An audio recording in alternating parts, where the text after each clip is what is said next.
Make your own beef jerky at home. Let me show you how. All you need is beef, some seasoning, and a food dehydrator. For this, I used thin sliced sirloin tip steak, but you can use any beef that has a lower fat content. You want to trim any fat and also cut the meat into thin, smaller strips. In addition to sirloin tip, some popular cuts of meat to use for beef jerky are top roast, bottom roast, flank, and eye of round. You want that kind of beef because fat will make the jerky spoil faster. Once the meat is cut, you want to make the marinade for your jerky. The one I use is a classic recipe, but you can use anything you would like to flavor the beef.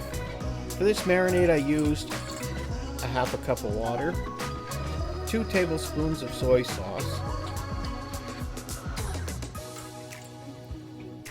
2 tablespoons of Worcestershire sauce, 2 tablespoons of rice vinegar,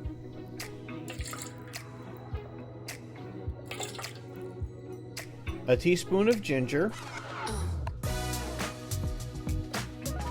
2 teaspoons of garlic powder,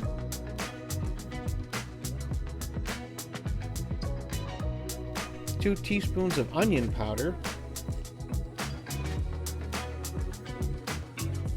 a tablespoon of black pepper, 2 tablespoons of brown sugar, and a half teaspoon of salt.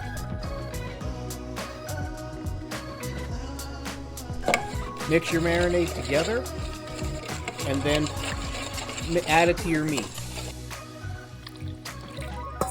You either want to use a Ziploc bag or a container, so this way it doesn't leak and you can store it in the refrigerator. It needs to be marinated for at least 24 hours. Every so often you might want to go in and mix it around so this way it gets distributed evenly.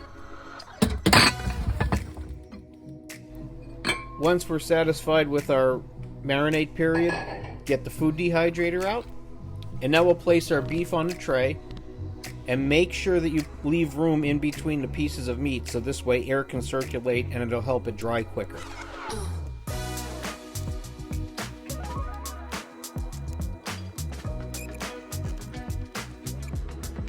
Put the cover on and let it do its thing. After about an hour, you want to flip the jerky over and move the bottom trays to the top and vice versa. Continue doing that every hour, hour and a half until the meat is cooked to the consistency that you want it to be. For me, that usually takes about 5.5 hours with my particular dehydrator and the thickness of my jerky that I'm using. Ideally, you want your jerky to bend when you flex it, but not to actually snap and break. Once it's at the consistency you want, let it cool, and then store your beef jerky in a sealed Ziploc bag or a sealed container.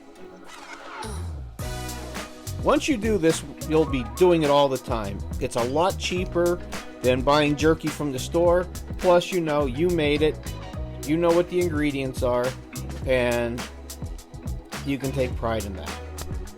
If this was of value to you, please share, like, subscribe, and comment. Thank you for watching.